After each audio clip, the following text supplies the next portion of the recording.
Hello दोस्तों, welcome to परीक्षा pro. आज से हम लोग एक नया टॉपिक स्टार्ट करेंगे जिसका नाम है statistics in evaluation and measurement, या फिर इसको एजुकेशनल स्टैटिस्टिक्स भी बोलते हैं। ये जो यूपीएससी का प्रिंसिपल और वाइस प्रिंसिपल का एग्जाम होता है उसमें ये टॉपिक्स बहुत ज़्यादा इम्पोर्टेंट है। लास्ट टाइम भी इससे 10 से 12-15 क्वेश्चंस आए हुए थे आपके एग्जामिनेशन में, और इस बार भी इतने ही क्वेश्चंस आने की प्रोबेबिलिटी है। ये जो क्वेश्चंस आते हैं इस टॉपिक से, ये दो चीजों पर आधारित रहते हैं। पहला तो न्यूमेरिकल बेस्ड होता है ये, और सबसे ज्यादा लोग यही मान के चलते हैं कि इस पोर्शन से जो भी क्वेश्चन आएंगे वो न्यूमेरिकल बेस्ड आएंगे। बट लास्ट टाइम यूपीएससी ने इसमें कॉन्सेप्ट बेस्ड भी क्वेश्चंस पूछे, इसलिए जब हम इस टॉपिक्स को पढ़ेंगे तो इसके कॉन्सेप्ट्स को अच्छे से बिल्ड करते हुए न्यूमेरिकल सॉल्व करेंगे। ये नहीं कि केवल फार्मूला रट लिया जाए और न्यूमेरिकल पे ही ज्यादा फोकस किया जाए, कॉन्सेप्ट्स पे नहीं, क्योंकि स्टेटमेंट्स बना करके कॉन्सेप्चुअल क्वेश्चन भी पूछे जा रहे हैं एग्जामिनेशन में। अब हम लोग ये देख लेते हैं कि जब ये टॉपिक इतना इंपॉर्टेंट है तो आखिर इसमें पढ़ना क्या क्या है हम लोगों को, इसका सिलेबस क्या है स्टैटिस्टिक्स का। तो देखिए, सबसे पहले तो हम लोगों को डेटा पढ़ना है कि डेटा क्या होता है, डेटा के टाइप्स क्या होते हैं, और इन डेटा का रिप्रेजेंटेशन कैसे किया जाता है। जैसे ग्राफिकल फॉर्म में कैसे किया जाता है, सर्कुलर में कैसे किया जाता है, पाई ग्राफ कैसे बनाया जाता है, टेबल कैसे बनाया जाता है, ये सब पढ़ेंगे। और उसको कैसे इन्फर करते हैं, इंटरप्रेट करते हैं उससे डेटा को हम लोग, वो सब समझेंगे। उसके बाद हम लोगों को मेजरिंग स्केल पढ़ना है। मेजरिंग स्केल काफी इंपॉर्टेंट है। लास्ट टाइम 3 क्वेश्चन केवल मेजरिंग स्केल से पूछ दिए गए थे। उसके बाद हम लोग सेंट्रल टेंडेंसी की डिफिनीशन पढ़ेंगे, क्या होता है, इसके मतलब को समझेंगे। देन उसके बाद अगले लेक्चर में हम लोग मीन मीडियम मोड को पढ़ेंगे, जो कि कैलकुलेटिव पोर्शन होता है, लेकिन इससे पिछली बार कॉन्सेप्चुअल क्वेश्चन भी पूछ लिया था। तो इसका थियरी प्लस न्यूमेरिकल दोनों हम लोग लगा करके देखेंगे। साथ ही साथ हम लोग इसके लिमिटेशन और इसका मतलब और उसका डेटा के फ्लक्चुएशन पे का इनके ऊपर क्या इफेक्ट पड़ता है, ये सब चीजें हम लोग अगले लेक्चर में देखेंगे। उसके बाद के लेक्चर में हम लोग जेड स्कोर के बारे में पढ़ेंगे, फिर डिस्क्रिमिनेशन इंडेक्स क्या होता है, प्रिडिक्टिबिलिटी ये सब क्या होता है, और इससे रिलेटेड और भी कई सारे टर्मिनोलॉजी है, उसके बारे में हम लोग पढ़ेंगे। उसके बाद हम लोग डेटा का डिस्पर्जन, डेटा का रेंज, स्टैंडर्ड डेविएशन किसे कहते हैं, स्टैंडर्ड डेविएशन का रिलेशन क्या है मीडियम के साथ, मोड के साथ, ठीक है, मीन के साथ, ये सब चीजें, और अदर भी कई सारे स्टैंडर्ड डेविएशन के कोरिलेशन होते हैं डेटा के साथ, उसको हम लोग समझेंगे। देन उसके बाद लास्ट में हम लोग आखिरी लेक्चर में कोफिशिएंट ऑफ कोरिलेशन पढ़ेंगे, जिसमें स्पीयरमैन रैंक फार्मूला को हम लोग अच्छे से पढ़ेंगे। उसके अलावा भी 2 फार्मूले हैं, उसको भी पढ़ा जाएगा, बट स्पीयरमैन रैंक फार्मूला सबसे ज्यादा इंपॉर्टेंट है, तो उस मैक्सिमम फोकस हम लोग का उस पर रहेगा। तो ये टोटल सिलेबस है आपका स्टैटिस्टिक्स में, जो कि आपको पढ़ना है। 1 बाय 1 हम लोग 5 से 6 लेक्चर में इस टोटल सिलेबस को कंप्लीट कर लेंगे। आसान है बट समझने वाली चीज है, क्योंकि कॉन्सेप्ट अगर बिल्डअप नहीं होगा तो इन सब चीजों में कंफ्यूजन क्रिएट होगा, और प्रॉब्लम सॉल्व करते समय हम लोग न्यूमेरिकल वैल्यू में मिस्टेक्स कर देंगे। तो छोटी छोटी बातें हैं जिसका हमें ध्यान रखना है, इससे रिलेटेड जो भी क्वेश्चन आएंगे उस क्वेश्चन को बनाने के लिए। तो आज का लेक्चर में हम लोग मेनली डेटा स्केल और उसके रिप्रेजेंटेशन से रिलेटेड टॉपिक से बात करेंगे। ये लास्ट ईयर देखिए, इससे 3 क्वेश्चन भी आ चुके हैं केवल पहले ही लेक्चर से, जो जिसका आंसर कि आप आज के लेक्चर के बाद आप लोग आसानी से दे लेंगे, और इन तीनों क्वेश्चन का डिस्कशन हम लोग लेक्चर के लास्ट में करेंगे। तो आगे बढ़ते हैं, हम लोग आज का लेक्चर स्टार्ट करते हैं। सबसे पहले जो टर्म है वो है डेटा, और इसको समझने की कोशिश करते हैं कि एक्चुअल में डेटा है क्या। हर दिन हम लोग कहीं ना कहीं डेटा शब्द का इस्तेमाल होते हुए देखते हैं, न्यूज़पेपर में, टीवी चैनलों में, हर जगह। तो समझते हैं कि एक्चुअल में डेटा का डेफिनेशन क्या होता है और किस तरह के डेटा होते हैं टोटल। तो डेटा मतलब होता है इंफॉर्मेशन या फिर फैक्ट्स। किस चीज का इंफॉर्मेशन चाहिए, चाहे वो आप कोई एग्जाम कंडक्ट किए हो, कोई ऑब्जर्वेशन आप कर रहे हो, या फिर कोई इवेंट्स हो रहा हो, इन सारी चीजों से रिलेटेड, या फिर कोई भी एक्टिविटी हो रही हो, अगर आप उसका रिकॉर्डिंग कर रहे हैं डेटा के रूप में या किसी सिंबल के रूप में, तो वो सारी चीजों का जो इंफॉर्मेशन होता है, इसके कलेक्शन को बोलते हैं डेटा। इसके बाद इन डेटा को कलेक्ट करके हम लोग प्रोसेस करते हैं। प्रोसेस क्यों करते हैं? जो भी हमारा डिजायर्ड ऑब्जेक्टिव है, उस ऑब्जेक्टिव को अचीव करने के लिए किस तरह से इस डेटा को अरेंज करना चाहिए, वो पूरा होता है डेटा प्रोसेसिंग। डेटा प्रोसेसिंग करने के बाद हम लोग इसे एनालाइज करते हैं और एनालाइज करने के बाद लास्ट में हम लोग इंटरप्रेट करते हैं। जो भी हमारा डिजायर्ड ऑब्जेक्टिव है, जिसको जानने के लिए हम उस डेटा को कलेक्ट किए थे, वो कैसा है, उसमें किस तरह के इम्प्रूवमेंट की ज़रूरत है, ये सब सारी चीज़ें फिर हम लोग इंटरप्रेट करते हैं उससे। तो देखा जाए तो हम लोग डेली चारों ओर अपने डेटा का ही इस्तेमाल करते हैं और देखते हैं, कहीं न कहीं डेटा कलेक्ट हो रहा है। वो अपना डिजायर्ड ऑब्जेक्टिव के लिए उस डेटा का कलेक्शन कर रहे हैं ताकि वो अपने सर्विसेज़ को और भी ज़्यादा इम्प्रूव कर सकें। टीचर हैं तो वो अपने परफॉर्मेंस को और भी ज़्यादा बेटर कर सके, स्टूडेंट्स हैं तो वो असेसमेंट के बाद अपने अगली बार जब उस चीज़ की पढ़ाई करें तो उसमें और भी ज़्यादा इम्प्रूवमेंट कर सके और ज़्यादा मार्क्स ले आ पाएँ। इन सब सारी चीज़ों के एनालिसिस के लिए हमेशा हमें डेटा की ज़रूरत पड़ती है। जैसे कुछ एग्ज़ाम्पल्स देखते हैं इससे रिलेटेड, जो हमें डे टू डे लाइफ़ में एक तरह से हम लोग रूबरू होते हैं बट उस पे ध्यान नहीं देते हैं। तो सबसे ज़्यादा तो आजकल जो सब लोग ऐप चला रहे हैं, आप देखिए हर एक ऐप आपसे रेटिंग माँगता है। वो रेटिंग चाहे नंबर के फॉर्म में हो, चाहे सिंबल के फॉर्म में हो, जनरली स्टार के फॉर्म में होता है। जिसमें कि हमको 1 स्टार से लेकर 5 स्टार तक या 10 स्टार तक हमको रेटिंग देना होता है। तो एक्चुअल में हम लोग करते क्या है कि अपना जो एक्सपीरियंस है उस ऐप को इस्तेमाल करने का, उससे रिलेटेड एक्सपीरियंस को हम इस एजेंसी को शेयर करते हैं और उस डेटा के आधार पर वो एजेंसी अपने सर्विस में इम्प्रूवमेंट करती है। उसको स्टडी करती है और स्टडी करके अपने सर्विसेज में इम्प्रूवमेंट करती है। सिमिलरली हम लोग जैसे ऐप के थ्रू ही आजकल शॉपिंग भी बहुत ज़्यादा ऑनलाइन होने लगा है। जब भी आप लोग देखेंगे किसी भी शॉपिंग में जाएँगे, ऑनलाइन या ऑफलाइन, तो हर जगह आपसे रिव्यू माँगा जाता है। ऑनलाइन में हम लोग देखते हैं कि जो भी चीज़ें हम लोग एक बार क्लिक किए वो बार-बार रीअकर करती है। तो ऐसा क्यों होता है? जब हम लोग किसी भी चीज़ को परचेज़ करने जाते हैं, चाहे शर्ट परचेज़ करने जा रहे हों या साड़ी परचेज़ करने जा रहे हों, तो जैसे ही हम उस पे क्लिक करते हैं, वो इस तरह से डिज़ाइन होता है कि एक तरह से हमने अपना डेटा उस ऐप को शेयर कर दिया, जिससे वो ऐप समझ जाता है कि मुझे इस पर्टिकुलर कलर के कपड़े में या इस टाइप के कपड़े में इंटरेस्ट है, तो वो बार-बार उसी से रिलेटेड चीज़ें हमें शो करता है, जिससे कि हम बेटर सिलेक्शन कर सकें अपने शॉपिंग में। सिमिलरली जब हम लोग ऑफलाइन भी जाते हैं, तो वहाँ पर भी देखिए कस्टमर रिव्यू माँगा जाता है हम लोगों से। सिमिलरली इसको अगर हम लोग टीचिंग लर्निंग प्रोसेस में देखें, तो अगर आप किसी स्कूल की प्रिंसिपल हैं, तो आपके पास काफ़ी सारी चीज़ों का इन्फॉर्मेशन होना ज़रूरी है। जैसे टोटल कितने टीचर हैं आपके स्कूल में, ठीक? टोटल कितने स्टूडेंट्स हैं आपके स्कूल में, कितने मेल हैं, कितने फीमेल हैं, कितनी फैसिलिटीज़ है आपके स्कूल के अंदर इंफ्रास्ट्रक्चर की, उस फैसिलिटी को मेंटेन करने के लिए कितना बजट है आपके पास। इन सारी चीज़ों का रिकॉर्ड आपके पास होता है, तभी आप अच्छे डिसीजन पर पहुँच पाते हैं। ऐसे ही स्कूलों में अक्सर लर्निंग परफॉर्मेंस को लेकर के डेटा वो किया जाता है और अदर स्कूल से कंपेयर किया जाता है कि कितने बच्चे यहाँ पर पास हुए और कितने बच्चे फेल हुए, कितना परसेंटेज रिजल्ट हुआ, कितना अच्छा हुआ। उसके आधार पर कभी-कभी गवर्नमेंट अपने बजट को भी डिसाइड करता है कि कौन-सा स्कूल ज़्यादा अच्छा परफॉर्म कर रहा है। ऐसे ही जब गवर्नमेंट को पूरे देश के बारे में, देश की पॉपुलेशन के बारे में जानना होता है, तो वो सेंसस कराता है, ठीक है? अभी रिसेंटली सेंसस हो भी रहा है। अगर आप लोगों में से किसी की ड्यूटी लगी होगी सेंसस में, तो आप देखेंगे कि बहुत सारे तरीके के डेटा आप लोग कलेक्ट कर रहे हैं, जिसमें बहुत सारे डेटा न्यूमेरिकल फॉर्म में होते हैं, लेकिन बहुत और भी डेटा हैं जो केवल और केवल सिंबल को शो कर रहे हैं और उसका एक्चुअल उसके इंटेंसिटी और ग्रेविटी से लेना-देना नहीं है।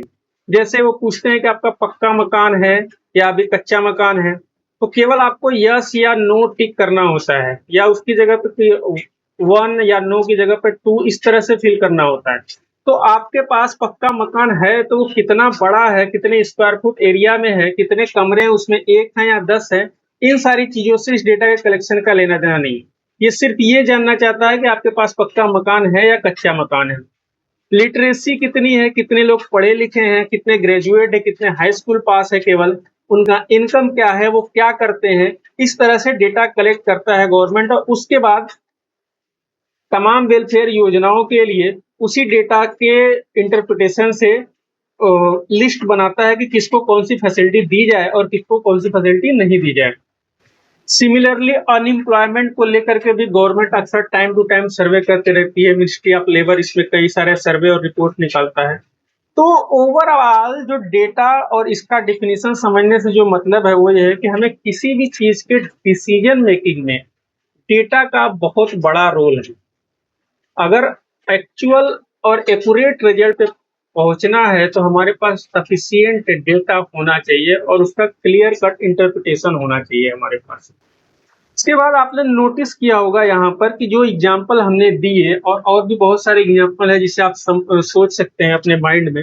इसमें जो डेटा कलेक्ट हो रहा है ये कई सारे फॉर्म में कलेक्ट होता है, कुछ न्यूमेरिकल फॉर्म में होता है, कुछ सिंबल के फॉर्म में होता है। तो ये क्या है, इसका क्या मतलब है और इसको किस तरह से एक दूसरे से डिवाइड किया जाए, उसका मतलब क्या है, किस तरह से उसे इंटरप्रेट किया जाएगा, इसके लिए हम लोगों को टाइप्स ऑफ डेटा जानना जरूरी है। डेटा कितने प्रकार के होते हैं? तो डेटा मेनली दो टाइप के होते हैं, एक होता है क्वांटिटेटिव और दूसरा होता है क्वालिटेटिव। नाम से ही समझ में आ रहा है कि क्वांटिटेटिव डेटा का मतलब क्या है, जिसको न्यूमेरिकल फॉर्म में रिकॉर्ड किया जा सकता है, और क्वालिटेटिव जहां पर न्यूमेरिकल फॉर्म में क्वांटिफाई नहीं किया जा सकता।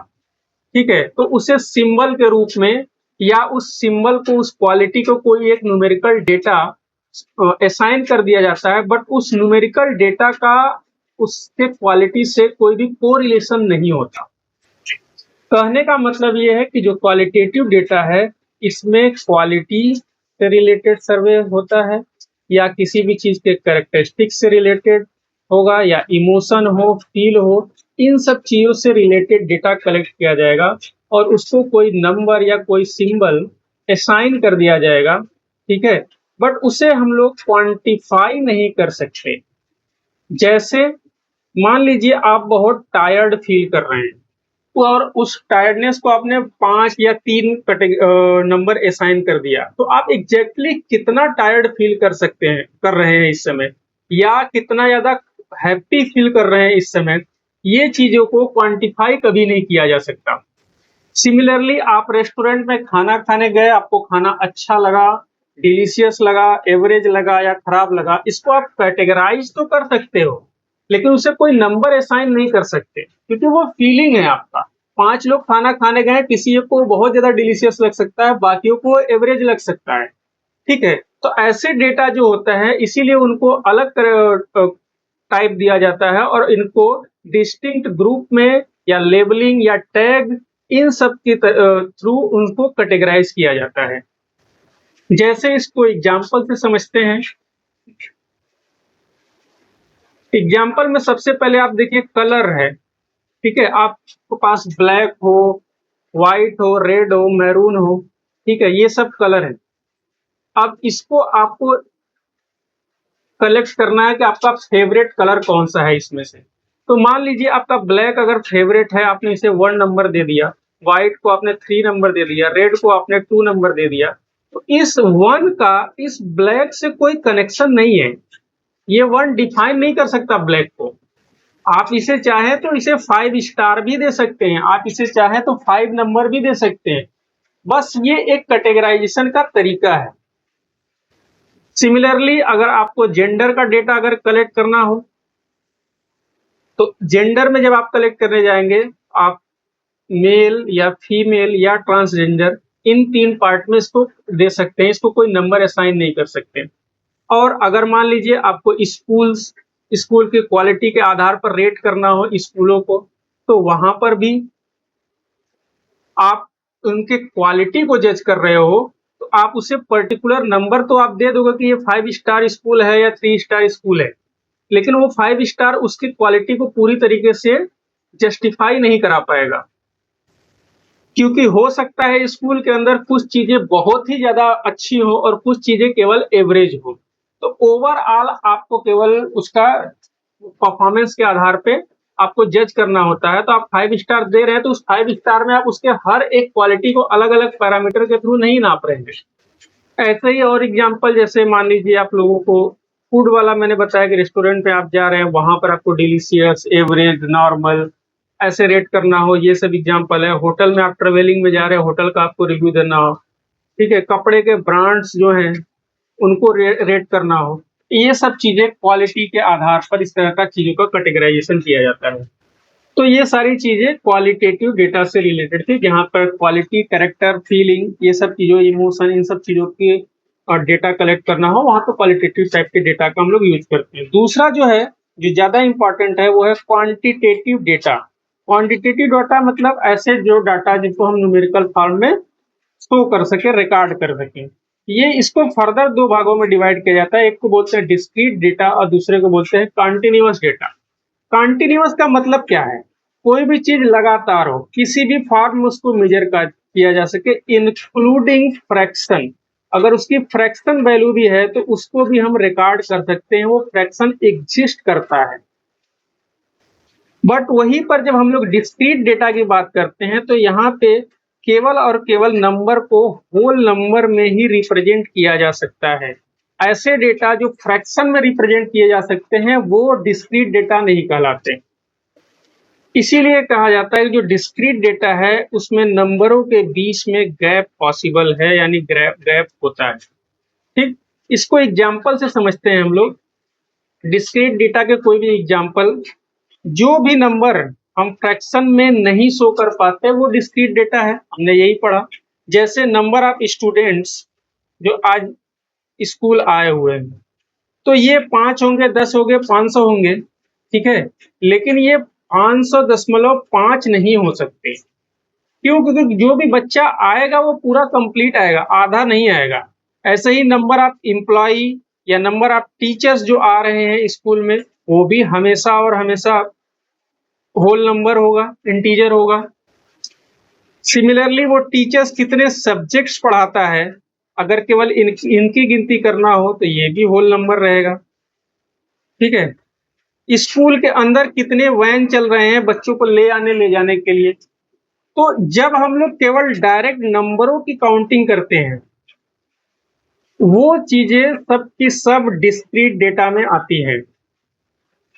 बट उसी जगह पे अगर हमें किसी बच्चे की हाइट मेजर करनी हो, ठीक है, तो हाइट बच्चों का कुछ भी हो सकता है, ठीक है? 132 सेंटीमीटर हो सकता है, 132.5 सेंटीमीटर भी हो सकता है, 132.75 सेंटीमीटर भी हो सकता है, 0.6 भी हो सकता है, कुछ भी हो सकता है। या उनका वेट हमें मेजर करना हो तो 35.75 केजी के भी हो सकते हैं, इंटीजर भी 40 केजी के हो सकते हैं, फ्रैक्शन भी आप 42.12 केजी के भी हो सकते हैं। तो यहाँ पे फ्रैक्शन पॉसिबल है और इसी फ्रैक्शन की वजह से इस डेटा में कंटिन्यूटी आती है। किसी का 42.12 है तो किसी का 15 भी हो सकता है, किसी का 0.5 भी हो सकता है। इसीलिए जो कंटिन्यूअस डेटा होता है, कंटिन्यू का मतलब ही क्या है? उसके नंबरों के बीच में कोई गैप ना हो, तो no any gap in between the numbers. Similarly एक एग्जांपल, जैसे अगर आप बाइक ड्राइव कर रहे हैं तो जब स्पीडोमीटर को आप ध्यान से देखेंगे तो उसमें कभी गैप नहीं होता। कोई 5 किलोमीटर प्रति घंटा से अगर 30 किलोमीटर प्रति घंटा की ओर एक्सिलरेट हो रहा है तो इन बिटवीन जितने भी नंबर है उनसे हो करके वो गुजरेगा। ऐसा नहीं कि 5 से 30 सीधे के सीधे पहुंच जाएगा। वो बीच में चाहे वो फ्रैक्शन ऑफ सेकेंड के लिए हो या 1 मिनट के लिए हो, वो 15 किलोमीटर प्रति घंटा का स्पीड भी वो अचीव करेगा और वो आपके स्पीडोमीटर में रिकॉर्ड होगा। तो इसमें क्या है? डेटा के बीच में कोई गैप है? नहीं है। फ्रैक्शन भी पॉसिबल है, इसीलिए इसको बोलते हैं कंटिन्यूअस डेटा। सिमिलरली जो आपका डिस्टेंस होगा, डिस्टेंस का भी यही कहानी है, जो आपका स्पीड का है। तो इस तरह के जो डेटा होते हैं वो सारे के सारे कंटिन्यूअस डेटा कहलाते हैं। तो ये क्वांटिटेटिव और क्वालिटेटिव डेटा के सारे कॉन्सेप्ट थे। उम्मीद है कि आपको समझ में आ गया होगा। लास्ट टाइम की तरह जैसे पिछली बार स्केल से रिलेटेड क्वेश्चन पूछ दिया था, क्या पता इस बार ऑप्शन में बना करके आपको कंटिन्यूअस, डिस्क्रीट डेटा और क्वालिटेटिव डेटा का क्वेश्चन स्टेटमेंट बना करके पूछ दे, तो इसका कॉन्सेप्ट भी अच्छे से क्लियर होना जरूरी है। अब आगे बढ़ते हैं हम लोग कि ये डेटा तो हमने पढ़ लिया, उसका टाइप्स भी पढ़ लिया, कैरेक्टराइजेशन भी पढ़ लिया। अब ये सारे डेटा हमने सर्वे के थ्रू कलेक्ट तो कर लिए, अब उसका रिप्रेजेंट कैसे करना है हमें, ताकि हम जो हमारा जो ऑब्जेक्टिव है वो उस पर हम जल्द कम टाइम में क्विक रिजल्ट तक पहुंच सकें। तो जब भी हमें किसी डेटा का रिप्रेजेंटेशन करना होता है, सॉरी, तो उसके लिए हम लोग देखते हैं कि जो डेटा है वो पहले है कैसा, ग्रुप डेटा है या रॉ डेटा है। अब इसका मतलब क्या है, रॉ डेटा को अनग्रुप्ड डेटा भी बोलते हैं, ठीक है। तो रॉ डेटा मतलब नाम से समझ में आ रहा है कि जो डेटा है उसके साथ कोई भी एक्टिविटी नहीं की गई है। ऑब्जर्वर ने जो भी सैंपल कलेक्टर है जिस सोर्स से लिया है, एज इट इज उस डेटा को उठा करके, उस इंफॉर्मेशन को उठा करके रिकॉर्ड में लिख दिया है। तो unprocessed information directly from observer और source is called raw data. इसको एक छोटे से एग्जांपल से समझते हैं। जैसे मान लीजिए आप मैथ के टीचर हैं और आपने क्लास में मैथ का टेस्ट लिया। तो मैथ का टेस्ट लेने के बाद बच्चों ने जो भी स्कोर किया हो उसको आप बिना कौन टॉपर है, कौन फेल हो गया, कौन सा रोल नंबर है, उसके अकॉर्डिंग ये सब सब चीजें छोड़ करके बस आपने किसी भी रैंडम ऑर्डर में कॉपी को कलेक्ट किया और उनका जो नंबर है उसको आपने टेबुलेट कर दिया। ठीक है, मान लीजिए किसी ने 17 नंबर पाया हुआ है, किसी ने 23 पाया हुआ है, कोई 5 नंबर ही पाया हुआ है, कोई 11 नंबर पाया हुआ है, कोई 44 पाया है, कोई 49 पाया है। तो ये एज इट इज, ये 4-6 नंबर रहते तो देख करके समझ में आ जाता है कि टॉपर कौन है, टॉपर कौन है। यही पे अगर 100, 200, 1000 बच्चों का डेटा रहे तो उसको समझना मुश्किल होता है। तो ऐसे डेटा को बोलते हैं रॉ डेटा या अनप्रोसेस्ड डेटा या अनग्रुप डेटा। दूसरा होता है वो होता है ग्रुप डेटा। ग्रुप डेटा का मतलब क्या है कि जो आपका डिजायर्ड ऑब्जेक्टिव है, उस ऑब्जेक्टिव को अचीव करने के लिए आप जो डेटा प्रोसेसिंग करेंगे, जिस फॉर्म में करेंगे, उसको बोलते हैं group data. Data organised in a category or class interval with corresponding frequency. Frequency का मतलब यहाँ पे क्या है, फ्रीक्वेंसी मतलब वो नंबर कितनी बार अकर हुआ। जैसे मान लीजिए इसी में किसी दो बच्चों ने अगर 44 नंबर स्कोर किया है तो उसकी फ्रीक्वेंसी 2 होगी इसके के हिसाब से। तो कहने का मतलब यही है कि जब हमारे पास बहुत सारे डेटा होते हैं हजारों की संख्या में, तो उसको हम लोग कैटेगराइज करते हैं किसी पर्टिकुलर फ्रीक्वेंसी के बीच में, क्लास इंटरवल के बीच में, कि हाँ 0 से लेकर के 18 नंबर तक जो बच्चे पाएंगे उनको हम फेल बोलेंगे, तो उनका एक पर्टिकुलर कैटेगरी बना दिया जाएगा। ठीक, या 90 से लेकर के 100 नंबर तक जो बच्चे पाएंगे उसे हम A+ ग्रेड देंगे, तो उनका एक कैटेगरी बना दिया जाएगा। इस तरह से डेटा को जब ऑर्गेनाइज किया जाता है तो उसे बोलते हैं ग्रुप डेटा। और ये किया क्यों जाता है, सिंपली ताकि जो भी डेटा है उसको बहुत ही आसानी से इंटरप्रेट किया जाए। उस इंटरप्रिटेशन को आसान बनाने के लिए जो भी तरीके हों वो किया जाता है। चाहे आप टेबल बना लीजिए, चाहे आप ग्राफ बना लीजिए, चाहे आप सर्कुलर फॉर्म में उसको शो कर लीजिए, या XYZ और भी किसी तरीके में आपको रिप्रेजेंट करना हो आप कर सकते हैं, उसको बोलते हैं ग्रुप डेटा। अब ये डेटा की ग्रुपिंग करेंगे कैसे और कौन सा इसका सबसे बेस्ट तरीका है। तो ये जो डेटा ग्रुपिंग होती है ना, इसका जो सबसे कन्वीनियंट और सबसे लॉजिकल जो तरीका है वो है फ्रीक्वेंसी डिस्ट्रीब्यूशन टेबल बनाना। तो हम लोग देखते हैं कि फ्रीक्वेंसी डिस्ट्रीब्यूशन टेबल आखिर बनता कैसे है। इससे रिलेटेड जो क्वेश्चन है वो डायरेक्टली तो नहीं आएंगे आपके एग्जामिनेशन में, क्योंकि आपको ग्राफ बनाने के लिए दिया जाए, क्योंकि ये ऑप्शनल एग्जाम है, आपको ABCD में से ही चुनना है, तो उसमें ग्राफ के फॉर्म में आंसर तो नहीं देगा। बट इसका जो रिवर्स है वो काफी ज्यादा पॉसिबल है और ये आपका तीनों जगह हेल्पफुल होगा। चाहे तो आपको स्टैटिक्स वाले पोर्शन में आ सकता है, मैथ वाले में भी ग्राफ बना करके क्वेश्चन पूछा जाता है, और रीजनिंग वाले पोर्शन में भी आपका कभी कभी ग्राफ दे करके उससे डेटा को इंटरप्रेट कराता है और फिर उससे आधार पर MCQ क्वेश्चंस बनाए जाते हैं। तो हम लोगों को ग्राफ से या टेबल से डेटा का इंटरप्रिटेशन काफी अच्छे से आना चाहिए, तभी जाकर के उसको उन सारे क्वेश्चंस को हम लोग इजीली सॉल्व कर पाएंगे। तो देखते हैं फ्रीक्वेंसी डिस्ट्रीब्यूशन होता क्या है। मैंने कहा एक सीक्वेंस में डेटा को अरेंज करना, ठीक है। तो arrangement of data in A table in a sequential manner is called frequency distribution. इसमें करते क्या है हम लोग कि एक क्लास इंटरवल चुनते हैं और उस क्लास इंटरवल में हम लोग कितने डेटा लाई कर रहा है उसका फ्रीक्वेंसी को हम लोग टेबुलेट कर लेते हैं। इससे हमें पता लग जाता है कि मैक्सिमम डेटा किस फ्रीक्वेंसी में या किस क्लास इंटरवल या किस डेटा रेंज में लाई कर रहा है।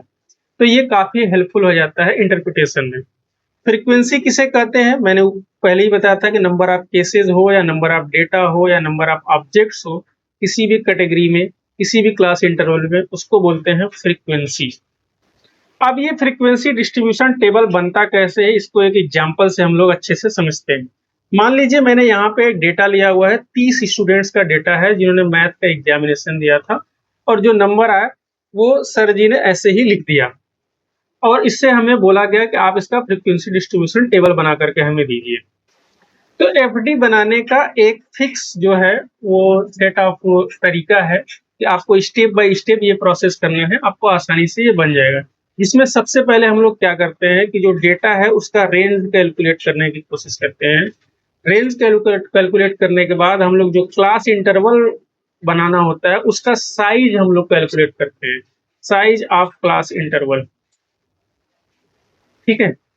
और उसके बाद हम लोग इसका जो टैली होता है उसे लिखते हैं, और टैलीज के बाद हम लोग जो उसका फ्रीक्वेंसी है इस डेटा में से वो निकाल करके हम लोग उसके सामने लिख देते हैं। तो ये 4 स्टेप्स होते हैं फ्रीक्वेंसी डिस्ट्रीब्यूशन बनाने के लिए। तो इसके लिए हमें करना क्या है, सबसे पहले अब हम ऐसे टेबल बनाएंगे जिसमें हम लिखेंगे class interval tally and frequency. Table बनाने के बाद हम लोग वन बाय वन सारी चीजों को कैलकुलेट करेंगे। सबसे पहले हम लोग रेंज कैलकुलेट करेंगे। रेंज कैसे कैलकुलेट किया जाता है, जो हाईएस्ट स्कोर है या हाईएस्ट वैल्यू है माइनस जो लोवेस्ट स्कोर है, इन दोनों को कर लेंगे तो हमें रेंज मिल जाएगा इसका। तो यहाँ पर देखिए सबसे मिनिमम स्कोर जो स्टूडेंट ने स्कोर किया है वो 2 है, और जो हाईएस्ट इन्होंने स्कोर किया है वो 48। तो ये 48 माइनस 2, तो 46 आपका क्या हो गया, रेंज हो गया। रेंज के बाद जो नेक्स्ट स्टेप है वो है हमें साइज कैलकुलेट करना। साइज क्या होता है क्लास इंटरवल का? साइज का मतलब होता है कि हाईएस्ट किस वैल्यू से लेकर किस वैल्यू के बीच के डेटा को आपको चेक करना है, ठीक है। तो ये अपने ऊपर होता है कि हम ये जो कितने क्लासेस में डिवाइड करना चाहते हैं उसके आधार पर हम लोग क्लास इंटरवल वो करते हैं। तो इसका जो फार्मूला होता है वो होता है range upon number of class desired. ये हमारे ऊपर डिपेंड करता है कि कितना हम डिजायर्ड कर रहे हैं। 5 में अगर हम इसको 5 कॉलम में डिवाइड करना चाहे तो 5, 10 में चाहे तो 10, 25 में चाहे तो 25 में डिपेंड करता है कि कितने डेटा है। तो यहाँ पर रेंज हमने 46 कैलकुलेट किया था। मान लीजिए अब इसे 10 क्लास इंटरवल में हमें इसको डिवाइड करना है, तो हमने 10 कर दिया। जो वैल्यू आया वो आया 4.6। अब ये 4.6 तो इसमें पॉसिबल नहीं है क्योंकि ये एक इंटीजर होल वैल्यू वाली चीज है। तो इसको हम लोग क्या करते हैं कि 5 कंसीडर कर लेते हैं। इट मीन्स कि जो आपका लोवेस्ट स्कोर और हाईएस्ट स्कोर होगा किसी भी क्लास इंटरवल में, उसके बीच का जो गैप होगा वो 5 का होगा, यानी 1 से लेकर के 4 हो, 5 से लेकर के 9 हो, इस तरह से। इसके बाद हम लोग थर्ड स्टेप में क्या करेंगे, जो क्लास इंटरवल है इसको हम लोग राइट डाउन कर लेंगे। कहाँ पर? टेबल में। तो यहाँ पे 5 है तो मिनिमम से स्टार्ट करते हैं, 1 to 4 हो जाएगा आपका, 5 to 9 हो जाएगा, देन 10 to 14, 15 से लेकर 19 तक हो जाएगा, 20 से लेकर 24 हो जाएगा, 30 से लेकर 34 तक हो जाएगा, 35 से लेकर के 39 तक हो जाएगा, 40 to 44 एंड 45 को लेकर 49। इतने हमारे क्लास इंटरवल क्रिएट हुए।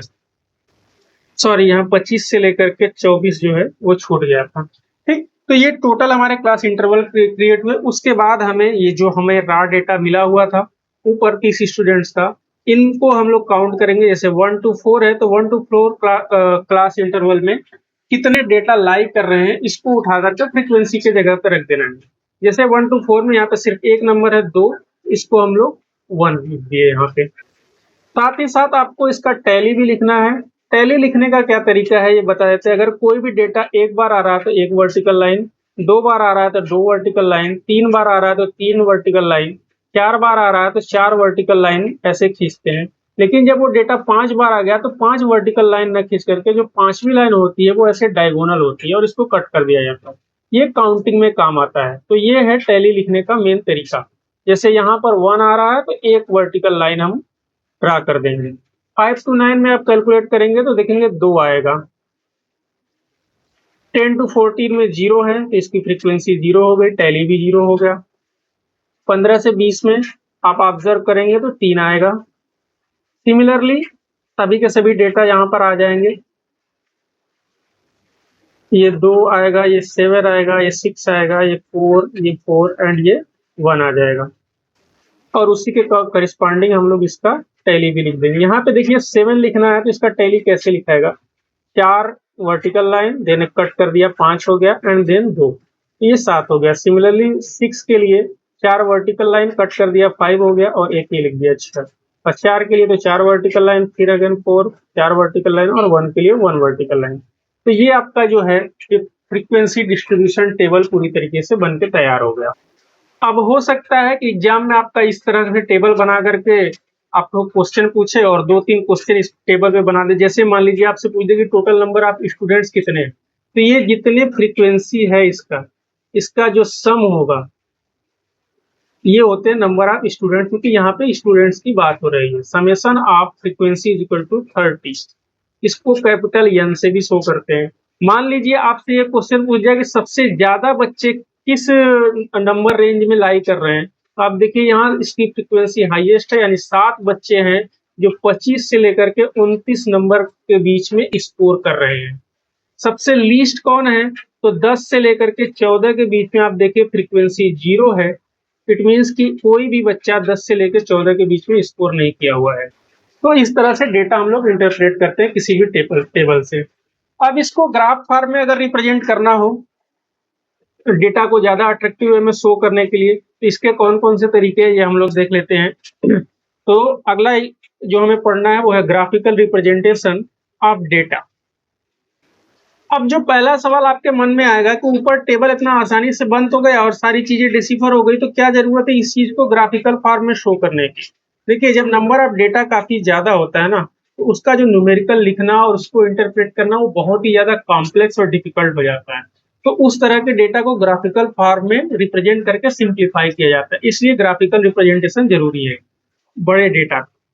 और ऐसा करने से जो फिगर है वो काफी ज्यादा अट्रैक्टिव और इजी टू अंडरस्टैंड भी हो जाता है, तो ये भी एडवांटेज मिलता है उससे। तो ये भी 2 तरीके से होता है। जो ग्राफिकल रिप्रेजेंटेशन है ये एक ग्रुप डाटा का और अनग्रुप डाटा का अलग अलग तरीके से होता है। तो सबसे पहले जो हम लोग पढ़ेंगे वो पढ़ेंगे अनग्रुप डाटा, यानी रॉ डेटा का हम लोग ग्राफिकल प्रेजेंटेशन कैसे करते हैं।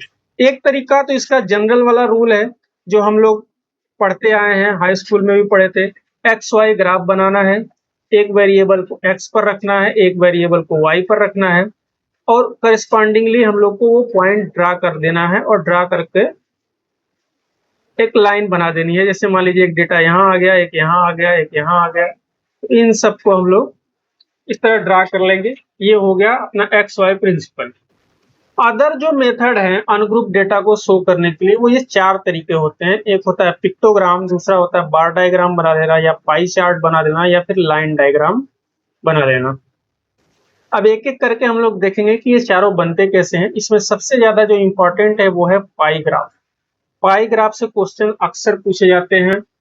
ठीक है, आपका वो पाई डायग्राम दे दिया जाएगा, उससे आपको डेटा इंटरप्रेट करके फिर सारे जो भी सवाल आपसे पूछे जा रहे हैं उसको आंसर करना है। तो सबसे पहले हम लोग समझते हैं पिक्टोग्राफ क्या होता है। देखिए नाम से ही इसके समझ में आ रहा है कि इसमें चीजों को पिक्चर के रूप में प्रदर्शित किया जा रहा है पिक्टोग्राफ में। मान लीजिए आपके पास डेटा है, कोई क्लास है और उसमें जो बच्चे पढ़ रहे हैं नंबर ऑफ स्टूडेंट्स, उसका आपके पास डेटा है। मान लीजिए क्लास 5 है, उसमें 5A 5B 5C 5D and 5E करके 5 सेक्शन है। उसके करस्पॉन्डिंग आपको डेटा दिया गया है कि उसमें कितने बच्चे पढ़ रहे हैं। मान लीजिए 25 हैं, फिर 20 हैं, फिर इसमें 30 हैं, देन 15 है एंड 10 है। तो आपको करना क्या है इसको पिक्टोग्राफ में कि एक स्केल आपको सेलेक्ट करना है। उस स्केल में मान लीजिए हमने 5 स्टूडेंट्स बराबर 1 सर्किल आपने इसका स्केल सेलेक्ट कर लिया। तो 25 के करस्पॉन्डिंग कितने सर्किल बनेंगे? 5 बनेंगे। तो इसे हमें दिखाना होगा तो हम इसमें क्या लिख देंगे? क्लास लिख देंगे और यहाँ पर हम लिख देंगे नंबर ऑफ स्टूडेंट्स। आसान है। 5A, B, C, D and E है। 5A में 25 है और हमने स्केलिंग में किया कि 5 student is equal to 1 circle, तो हमको 25 के करस्पॉन्डिंग यहाँ पे 5 सर्किल ऐसे ड्रा कर देना होगा।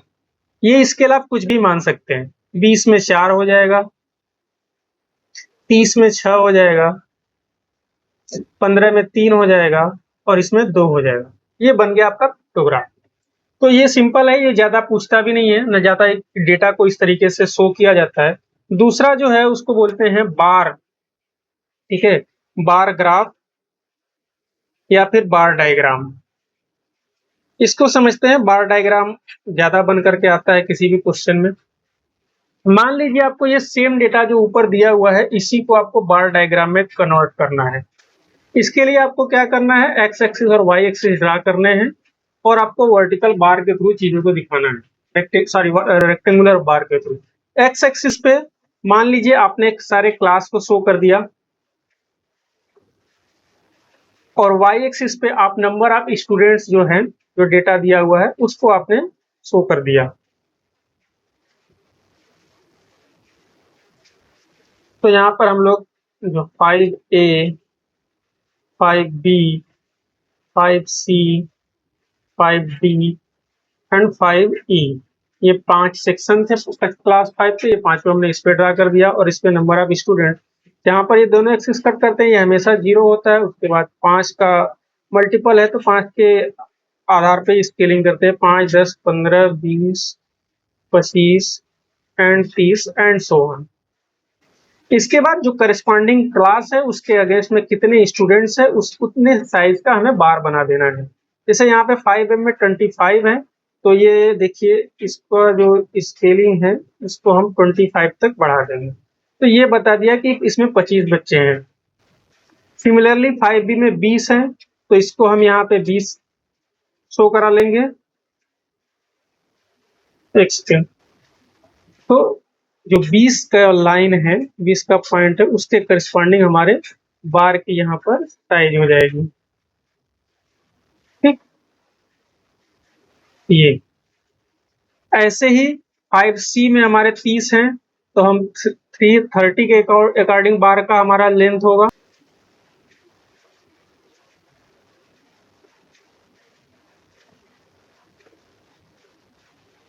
ठीक है, 5D में 15 है तो 15 के लेंथ के बराबर, एंड 5E में 10 है तो 10 के लेंथ के अकॉर्डिंग।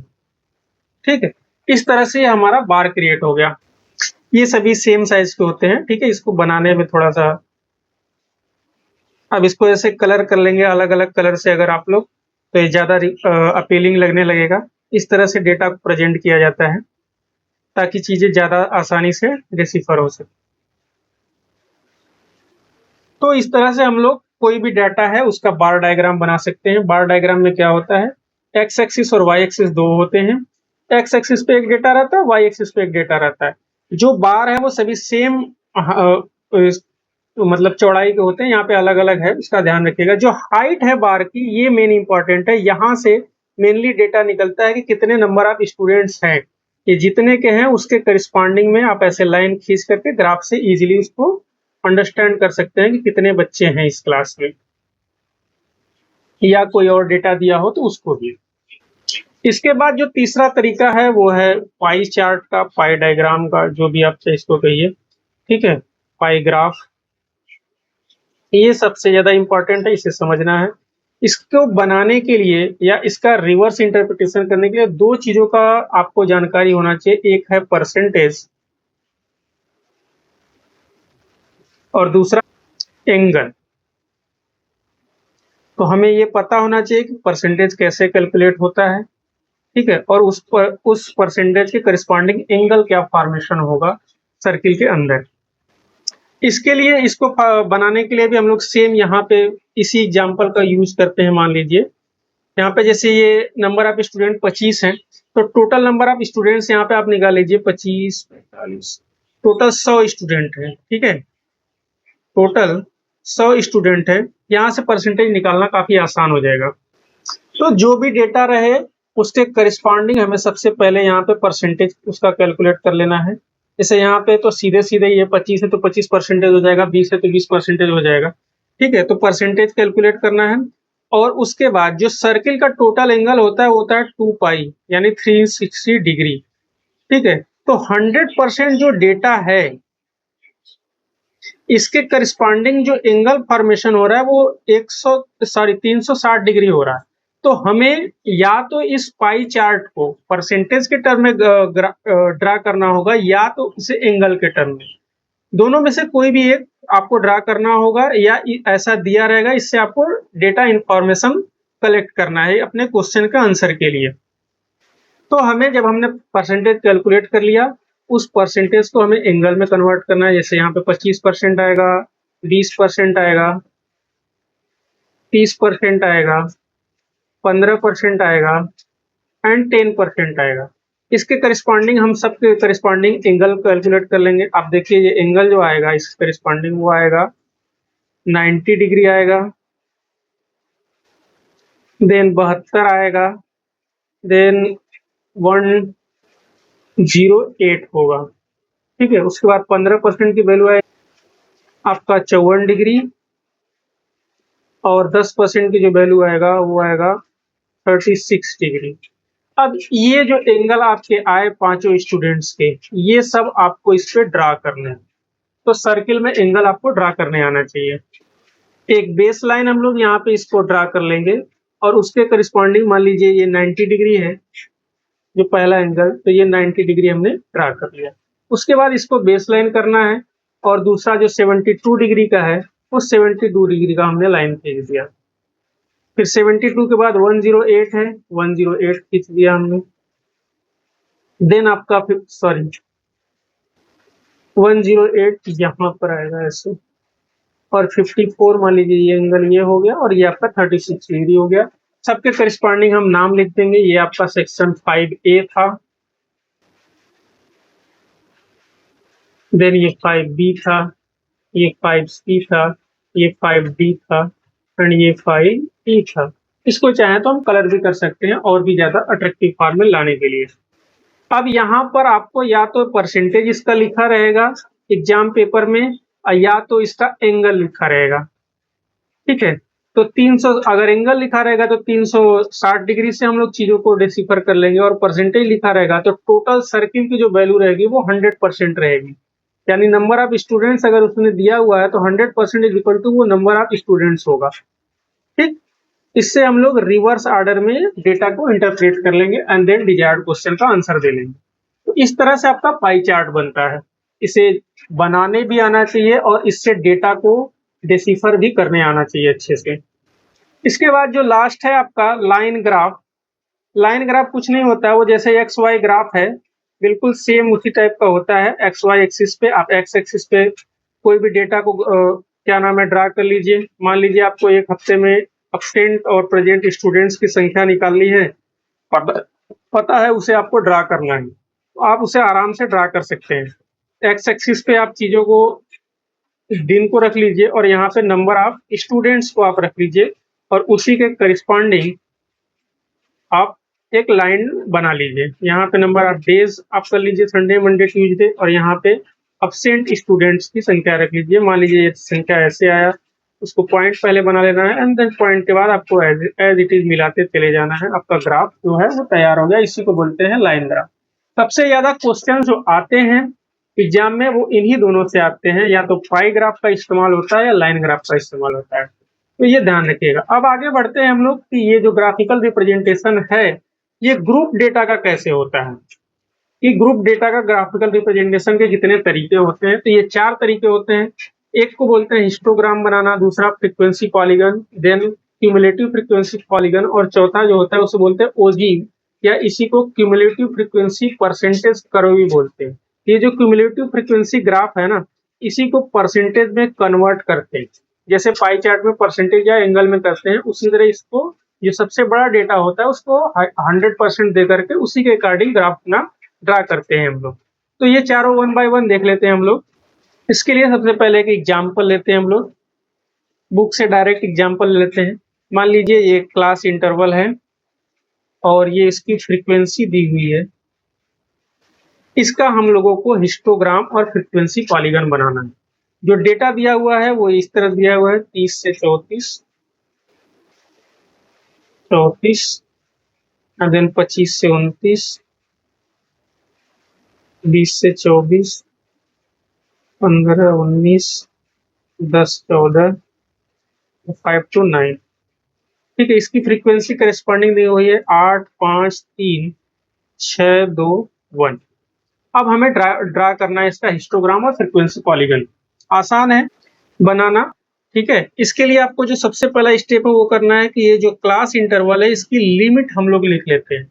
लिमिट कैसे लिखा जाता है? आपका ये जो क्लास इंटरवल का जो सबसे लोएस्ट है उसमें से 0.5 घटा दीजिए, जो भी इसका लोवेस्ट इंटरवल है, और जो हाईएस्ट इंटरवल है उसमें 0.5 ऐड कर दीजिए। जैसे यहाँ पे 5 से 9 का क्लास इंटरवल है तो इसका जो लिमिट होगा वो 4.5 से लेकर के 9.5 तक रहेगा, और करिस्पॉन्डिंगली सबका हम लोग निकाल लेंगे, जैसे कि यहाँ पे मैंने लिख लिया सब। उसके बाद आपको सिंपली एक्स वाई ग्राफ के जैसा बनाना है। एक्स एक्सिस पे आपको इसका जो लोअर लिमिट है, ठीक है, जो क्लास का जो लोअर लिमिट है, इसको हिस्टोग्राम सबसे पहले हम लोग बनाएंगे। हिस्टोग्राम के लिए हिस्टोग्राम बहुत आता है हिस्टोग्राम, और बनाया भी है हम सभी लोग, आप सभी लोग बनाए होंगे हाई स्कूल में। इसमें एक्स एक्सिस पे हम लोग क्या करते हैं, जो क्लास इंटरवल का जो लोअर लिमिट है ना, लोअर लिमिट वो लिखते हैं। जैसे यहाँ पे 4.5, 9.5, 14.5 ऐसे हमने इसको लिख लिया। और जो वाई एक्सिस है, वाई एक्सिस पे हम लोग फ्रीक्वेंसी को शो करते हैं। ठीक, तो यहाँ पर हम लोग यहाँ से 0 से 2, 4, 6, 8 और 10 फ्रीक्वेंसी तक वाई पे करते हैं, और इस पे आपका 4.5 दिया है, 9.5 है, 14.5 है, देन 19.5 है, देन 24.5 है, और 29.5। यहाँ तक डेटा हमारा गया हुआ है। इसके बाद बस कुछ नहीं करना है, आपको लोवेस्ट पॉइंट पकड़ना है, उसमें जो फ्रीक्वेंसी है उसे वहां तक का लिख देना है, और उसी के करिस्पॉन्डिंग बार बना देना है। जैसे 4.5 के लगभग 3 फ्रीक्वेंसी है तो 3 पर ले जाकर के हमें बार बना देना है। ठीक है, 9.5 के में 2 है तो 2 तक में ले जाकर के बार बना देना है हमें। 14.5 पे 6 है, सॉरी, तो इस 6 तक पे ले जाकर के इस बार को हम लोग ड्रा कर लेंगे। देन 19.5 पे कितना है, 3 है, अगेन 3 वाला डेटा हम लोग ड्रा कर लेंगे। उसके बाद है 5 आपका यहाँ पर होगा, और लास्ट वाला जो है वो है 8 तक ले जाकर के हम अपना बार ड्रा कर लेंगे। इसको कलर कोड कर लेंगे, इससे चीजें रिप्रेजेंटेशन देखिए आसान हो जाएगा। हम देखते ही हम बता देंगे कि हाँ ये जो लास्ट वाला फ्रीक्वेंसी उसमें सबसे ज्यादा नंबर ऑफ स्टूडेंट्स हैं। तो इस तरह से हमारा बनता है हिस्टोग्राम। हिस्टोग्राम के बाद जो अगला हमको बनाना होता है वो है फ्रीक्वेंसी पॉलीगन।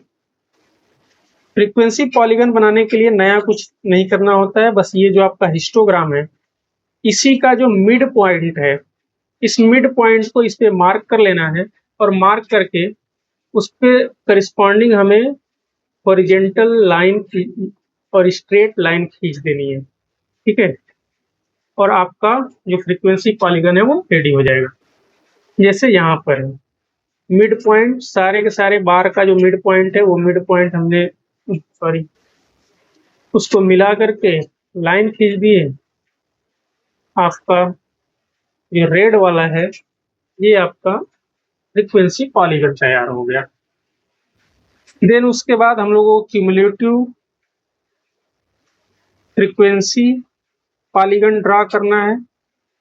इसके लिए क्या करेंगे, ये जो डेटा है हमें, ठीक है, इस डेटा में हम लोग एडिशन करेंगे एक नए टेबल का, जिसमें कि हम लोग क्यूमुलेटिव मतलब एडिशन, सारे के सारे फ्रीक्वेंसी का हम लोग एडिशन करते चले जाएंगे, और वो जो एडिशन वाला वैल्यू है इसको हम लोग क्यूमुलेटिव फ्रीक्वेंसी CF लिखते हैं, इसको हम लोग इसमें वाई एक्सिस पर शो करेंगे। यहाँ पर जो सबसे ज्यादा ध्यान देने वाली चीज है वो ये है कि जो सबसे लोवेस्ट वाला क्लास इंटरवल होता है इसको यहाँ पे एक्स्ट्रा क्लास लिखा जाता है या उसको 0 वैल्यू दी जाती है, उसको 3 वैल्यू नहीं दी जाती, 0 वैल्यू दी जाती है। और उसके बाद करस्पॉन्डिंग हम लोग ऐड करते जाएंगे। 0 में 2 ऐड करेंगे, यहाँ पे 2 आ जाएगा, 2 में 6 ऐड करेंगे, यहाँ पर 8 आ जाएगा। एंड देन ऐसे ही ऐड करते चले जाएंगे हम लोग, ये 11 आएगा, देन ऐड करेंगे 16 आएगा, और देन 16 में 8 ऐड करेंगे, क्या आ जाएगा, 24 आ जाएगा। तो ये जो डेटा हमारा क्यूमुलेटिव फ्रीक्वेंसी का निकला, इसको हमें वाई एक्सिस पर ड्रा करना है। और एक्स एक्सिस पे क्या ड्रा करना है, एक्स पे हमारा जो यहाँ पे लोअर लिमिट हमने वो किया था, यहाँ पर अपर लिमिट एक्स एक्सिस पे रहेगा, और वाई एक्सिस पे क्या रहेगा, क्यूमुलेटिव फ्रीक्वेंसी उसके करस्पॉन्डिंग। तो इसको जैसे ऊपर वाला बनाया था ऐसे यहाँ पर X axis Y axis mark कर लिया जाएगा, ठीक है। और स्केल चेंज कर दिया जाएगा क्योंकि क्यूमुलेटिव फ्रीक्वेंसी 24 तक जा रही है, तो हम इसे 5 के इंटरवल में रखेंगे, 0, 5, 10, 15, 20, 25। और भी डेटा होता तो और भी आगे हम लोग इसको वो बढ़ते, ठीक है। यहाँ पे 9.5 ले लेंगे हम लोग, 14.5 ले लेंगे क्योंकि अपर लेना है ना, 19.5 ले लेंगे, देन 24.5 ले लेंगे, एंड देन 29.5 लेकर के लास्ट में 34.5 जो अपर लिमिट है उसको वो कर लेंगे। और पॉइंट को ऐसे करते चले जाएंगे और करके आप लोग ड्रा कर लीजिएगा इसको। 19.5 में 8 है, ठीक है, फिर ये 29.5 यहाँ पर है लगभग डेटा, ये यहाँ पर, बस इसको स्ट्रेट लाइन से मिला दीजिए। आपका जो कर्व बनेगा इसको बोलते हैं क्यूमुलेटिव फ्रीक्वेंसी पॉलीगन। क्यूमुलेटिव में चूंकि डेटा ऐड होता जा रहा है, इसलिए ये ग्राफ आप देख रहे हैं ये हमेशा अपवर्ड के साइड ही जाएगा हमेशा, ठीक है। एक चीज यहाँ पे भूल गए, क्योंकि ये पॉलीगन है तो ये क्लोज होना चाहिए, तो जो आपका फ्रीक्वेंसी पॉलीगन है इसमें जो पहला डेटा होता है इसको हमेशा ओरिजिन से मिला दिया जाता है, और जो लास्ट डेटा होता है उसको एक्स एक्सिस पर कहीं पर जो नेक्स्ट डेटा होता है उस पर ला करके ऐसे मिला दिया जाए ताकि ये एक क्लोज पॉलीगन बन सके, ठीक है। तो फ्रीक्वेंसी पॉलीगन में एक्स एक्सिस पे क्या था, लोअर लिमिट था, और वाई पे क्या था, फ्रीक्वेंसी था। क्यूमुलेटिव फ्रीक्वेंसी में क्या है, अपर लिमिट, एंड वाई पे क्या है, क्यूमुलेटिव फ्रीक्वेंसी। उसके बाद जो लास्ट था वो था ओजीव। ओजीव में कुछ नहीं होता, मैंने कहा जो हाईएस्ट फ्रीक्वेंसी होगा आपका क्यूमुलेटिव का, इसके करस्पॉन्डिंग हम इसको 100% असाइन कर देंगे, और उसी के करस्पॉन्डिंग हम सारे के सारे जो फ्रीक्वेंसी है उसके डेटा कैलकुलेट करेंगे। डेटा कैलकुलेट करने के बाद पहले वाले को यहाँ पर भी 0 देना है, 0 के बाद उसको इसी ग्राफ में कैलकुलेट करते चले जाए, मार्क करते जाएंगे, और मार्क करके उसके करस्पॉन्डिंग स्ट्रेट लाइन बना देंगे, आपका ओजी बन करके तैयार हो जाएगा। तो इसमें एक्स एक्सिस पर क्या रहेगा, इसमें एक्स एक्सिस पे रहेगा परसेंटेज ऑफ और क्यूमुलेटिव फ्रीक्वेंसी, और वाई पे क्या रहेगा, सॉरी एक्स एक्सिस पे क्या रहेगा, अपर लिमिट, और वाई पे क्या रहेगा, क्यूमुलेटिव फ्रीक्वेंसी का परसेंटेज। तो ये सभी तरीके थे डेटा के रिप्रेजेंटेशन का, चाहे ग्रुप डेटा हो या अनग्रुप डेटा हो। और इसमें से मैंने बताया था पाई और लाइन वाला सबसे ज्यादा उसमें से आता है, और इसमें से सबसे ज्यादा क्यूमुलेटिव फ्रीक्वेंसी और फ्रीक्वेंसी पॉलीगन, ये दो चीजें बना करके डेटा के बेस्ड आपका क्वेश्चन आता है। इसके बाद हम लोग एक और इम्पोर्टेंट टॉपिक पढ़ करके आज का लेक्चर को खत्म करते हैं, वो है स्केल ऑफ मेजरमेंट। देखिए, जब भी कोई चीज मेजर की जाती है तो किस तरह की डेटा है और उसके आधार पर उसकी स्केलिंग की जाती है। जैसे किसी भी चीज का केवल कैटेगराइजेशन करना हो अगर, ठीक है, या उसको लेबल करना हो या उसे टैग देना हो, ठीक है, तो उसके लिए जो स्केल यूज होता है उसे बोलते हैं नॉमिनल स्केल। नॉमिनल मतलब हिंदी भाषा में सिंपल बोले तो नामकरण करना। और वो जो नाम जो कैटेगराइजेशन उसे दिया जाएगा वो कोई भी वैल्यू रिप्रेजेंट ना करे, उसका उससे कोई रिलेशनशिप ना हो, ठीक है। जनरली में जो नाम नॉमिनल स्केल यूज होता है वो किसी चीज के प्रॉपर्टी या कैटेगराइजेशन के लिए यूज होता है। जैसे एग्जांपल के लिए मान लीजिए ब्लड ग्रुप। ब्लड ग्रुप होता है, पॉपुलेशन तो देश की बहुत ज्यादा है, लेकिन इसको क्या केवल ए बी और ओ, इन्हीं चारों में ही कैटेगराइज किया जाता है, और उसी के आधार पर हम लोग ब्लड एक दूसरे को जरूरत पड़ती है तो निकालते हैं और चढ़ाते हैं। तो आप ए बी ओ ये सबको 1 आप क्या नाम है नंबरिंग करिए या स्टार मार्किंग करिए, इससे कोई फर्क नहीं पड़ने वाला। ये इसको वैल्यू को रिप्रेजेंट नहीं करता है, ये सिर्फ और सिर्फ उस ब्लड ग्रुप के क्वालिटी को एक्सप्रेस करता है। सिमिलरली अगर मान लीजिए गवर्नमेंट को व्हीकल कौन कैसा इस्तेमाल कर रहा है उसकी क्या नाम है कैटेगराइजेशन करना हो कि किसके पास कार है, किसके पास बाइक है, कौन केवल और केवल ट्रेन से सफर कर रहा है, ठीक है, कौन हवाई जहाज से सफर कर रहा है। इस तरह से अगर डेटा वो कलेक्ट कर रहा है तो ये भी केवल नामकरण हो रहा है, कैटेगराइजेशन हो। सिमिलरली स्कूल में है, अगर केवल और केवल बॉयज और गर्ल्स के बीच में आप कैटेगराइजेशन कर रही हो तो ये उसकी प्रॉपर्टी को तो बिल्कुल भी शो नहीं कर रहा है, ठीक है। कौन कितने बॉयज हैं स्कूल में, कितने गर्ल्स है, केवल इतना आप कैटेगराइजेशन कर लीजिए, तो ये भी आपका कैटेगराइजेशन, ये भी नॉमिनल स्केल है। उसके अलावा मान लीजिए लैंग्वेज का कैटेगराइजेशन अगर करना हो, हमारे देश में बहुत सारी भाषाएं बोली जाती हैं, विदेश में भी है। इंडियन लैंग्वेज आप कर लीजिए, ठीक है, रशियन लैंग्वेज आप कर लीजिए, जापानीज लैंग्वेज कर लीजिए, फ्रेंच कर लीजिए, असमीज कर लीजिए, कोंकण कर लीजिए, ठीक है। तो इस तरह से लैंग्वेज का भी कैटेगराइजेशन आपको करना हो तो ये सब के सब किस में आएंगे, ये नॉमिनल स्केल में आएंगे। ये उस कैटेगराइजेशन के अलावा और कोई भी प्रॉपर्टी नहीं बता पाएंगे उस डेटा का। प्रॉपर्टी मतलब ये कोई नहीं बता पाएगा कि बाइक वाला ज्यादा बेटर है या कार वाला ज्यादा बेटर है या बाइक वाला, ब्लड ग्रुप कौन सा ज्यादा अच्छा है या लैंग्वेज कौन से ज्यादा लोग बोलते हैं ज्यादा कम बोलते हैं, ये सब चीजें वो कुछ नहीं बताएगा। तो नॉमिनल स्केल्स मतलब क्या, नेम विदाउट ऑर्डर, कौन बड़ा है कौन छोटा है, ठीक है, ये एक लाइन में बोला जाए तो नेम विदाउट ऑर्डर या रैंकिंग भी बोल सकते हैं, ठीक है। अगला जो स्केल है वो है ऑर्डिनल स्केल। ऑर्डिनल का मतलब ही है ऑर्डर, ठीक है। तो arranged on the basis of particular order या रैंक, कोई भी डेटा है अगर उससे आपको ऑर्डर का पता लग रहा है, ठीक है, ये फर्स्ट है, ये सेकंड है, ये थर्ड है, या फिर कस्टमर सेटिस्फेक्शन का जो रेटिंग देते हैं हम लोग ऐप में कि ये सेटिस्फैक्ट्री है, एक्सीलेंट है, गुड है, इन सब चीजों की तरह जो डेटा कलेक्ट होता है वो सब के सब किस में आते हैं, ऑर्डिनल स्केल में आते हैं। तो इसका एग्जाम्पल क्या हो जाएगा, क्लास में रैंकिंग कर दीजिए आप बच्चों का, फर्स्ट कौन है, सेकेंड कौन है, थर्ड कौन है, फोर्थ कौन है, इस तरह से अगर आपने कर लिया तो इससे आपको ये तो पता लग जाएगा कि हाँ टॉपर कौन है, सेकंड टॉपर कौन है और थर्ड टॉपर कौन है। लेकिन आप ये कभी नहीं बता सकते कि सेकंड वाला फर्स्ट से कितना नंबर कम पाया या सेकंड वाला थर्ड रैंकर से कितना ज्यादा नंबर पाया, ये स्टेब्लिश आप नहीं कर पाएंगे इस डेटा से। इसीलिए कहा जाता है कि it's order or rank without establishing the degree of variation. कितना वेरिएशन है ये आप कभी नहीं बता पाएंगे इस डेटा से। सिमिलरली आप होटल्स के रिव्यू देते हैं, 10 होटल है, 10 के रिव्यू आपने अलग अलग दे दिया, किसी का एवरेज दे दिया, किसी का पुअर दे दिया, किसी का बहुत बेटर दे दिया, सेटिस्फैक्ट्री दे दिया। तो जो आपका एवरेज है उसमें और सेटिस्फैक्ट्री में क्या अंतर है ये डेटा नहीं बता पाएगा, ठीक।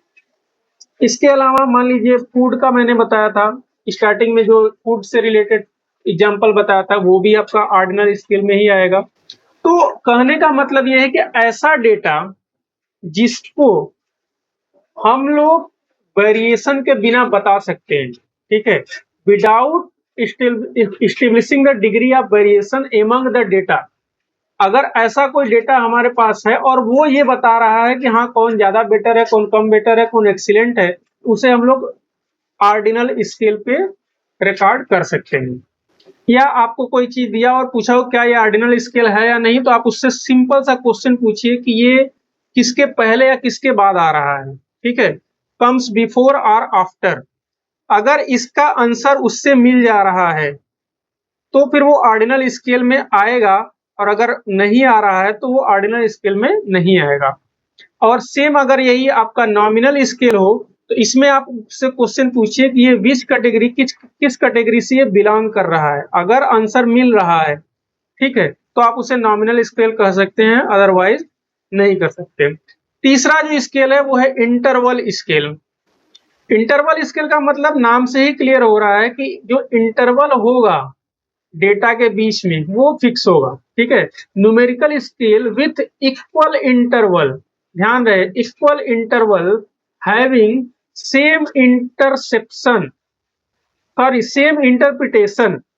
ठीक है, मतलब क्या है इसका, इक्वल इंटरवल हो और इंटरप्रिटेशन भी सेम हो। मान लीजिए दो बच्चे, चार बच्चे हैं, एक ने 10 नंबर पाया, एक ने 20 नंबर पाया, और जो दोनों बच्चे हैं, एक ने 75 नंबर पाया और एक ने 85 नंबर पाया, तो हम ये बता सकते हैं कि इन दोनों के बीच में जो 10 का गैप है ये इक्वल है। ठीक है, ये 10 वैरी नहीं कर रहा है, पहली बात।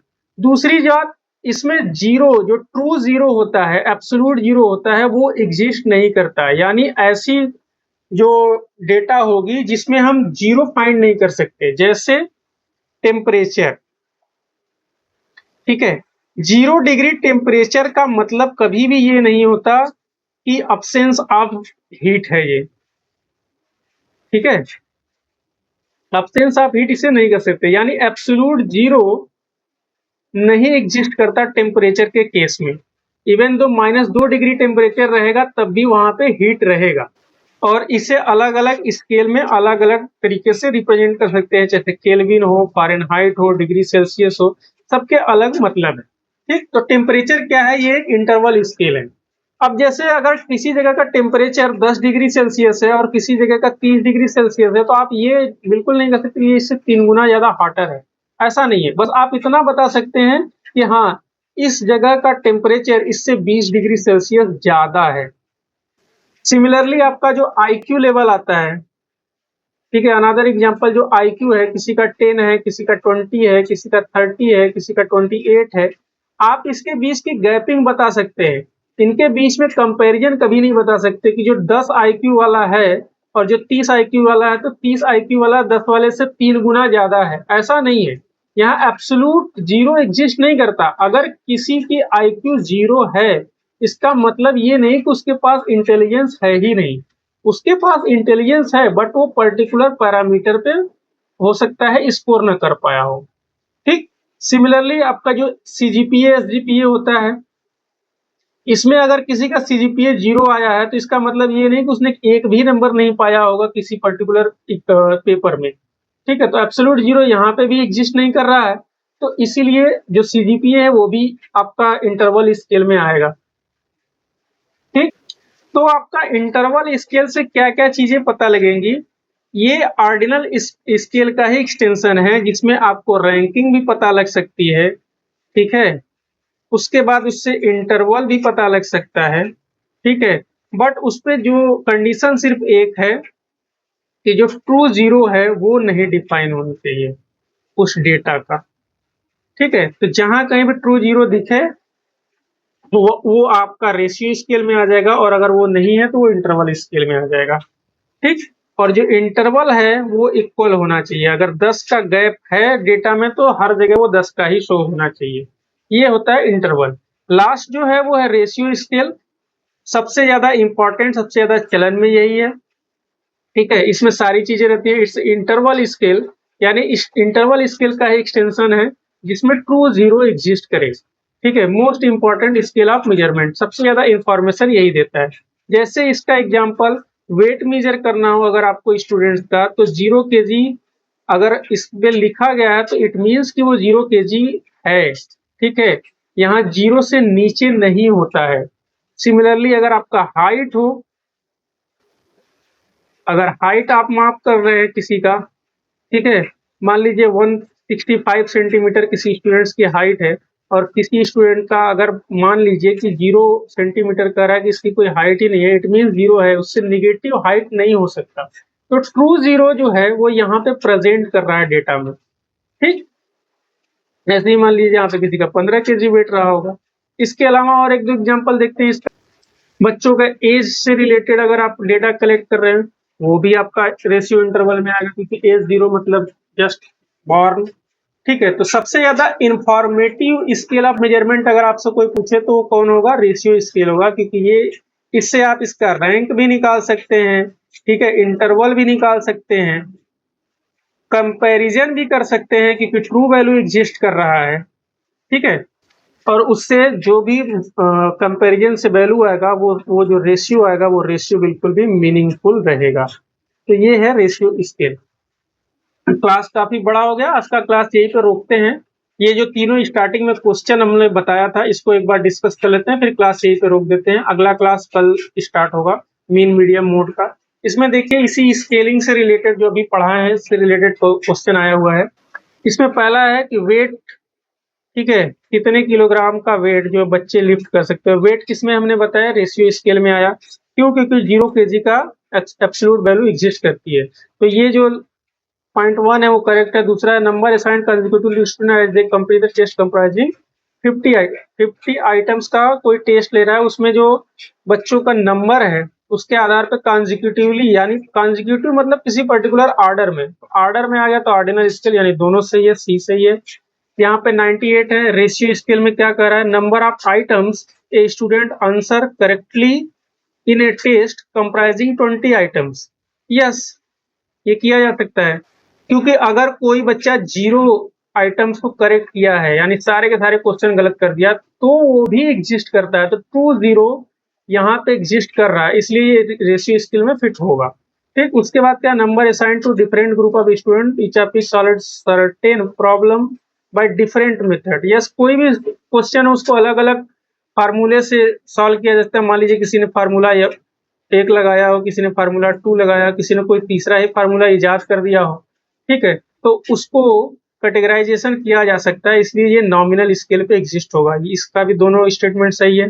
तीसरा जो है एन आईक्यू, आईक्यू मैंने बताया था ये क्या है, आपका इंटरवल स्केल है। ठीक है, इसमें फिक्स प्रोपोर्शनल नहीं होता है, इसमें ट्रू वैल्यू 0 एग्जिस्ट नहीं करती है। ठीक है, तो an individual with IQ 120 is twice as capable as intelligent 16, नहीं, ये गलत है। इसमें कंपैरिजन केवल और केवल डिफरेंस में किया जा सकता है, मल्टीप्लिकेशन में नहीं किया जा सकता। हम इतना बता सकते हैं कि ये 60 IQ लेवल ज्यादा, इससे ज्यादा इंटेलिजेंट है, बट दोगुना है ये नहीं कर सकते, ये स्टेटमेंट गलत है। और प्रोपोर्शनल कंपैरिजन तो हो ही नहीं सकता क्योंकि ये इंटरवल स्केल है। तो इसका दोनों स्टेटमेंट रॉन्ग है, डी इसका करेक्ट आंसर है। ठीक है, आज का क्लास ये पेंड करते हैं। Thank you.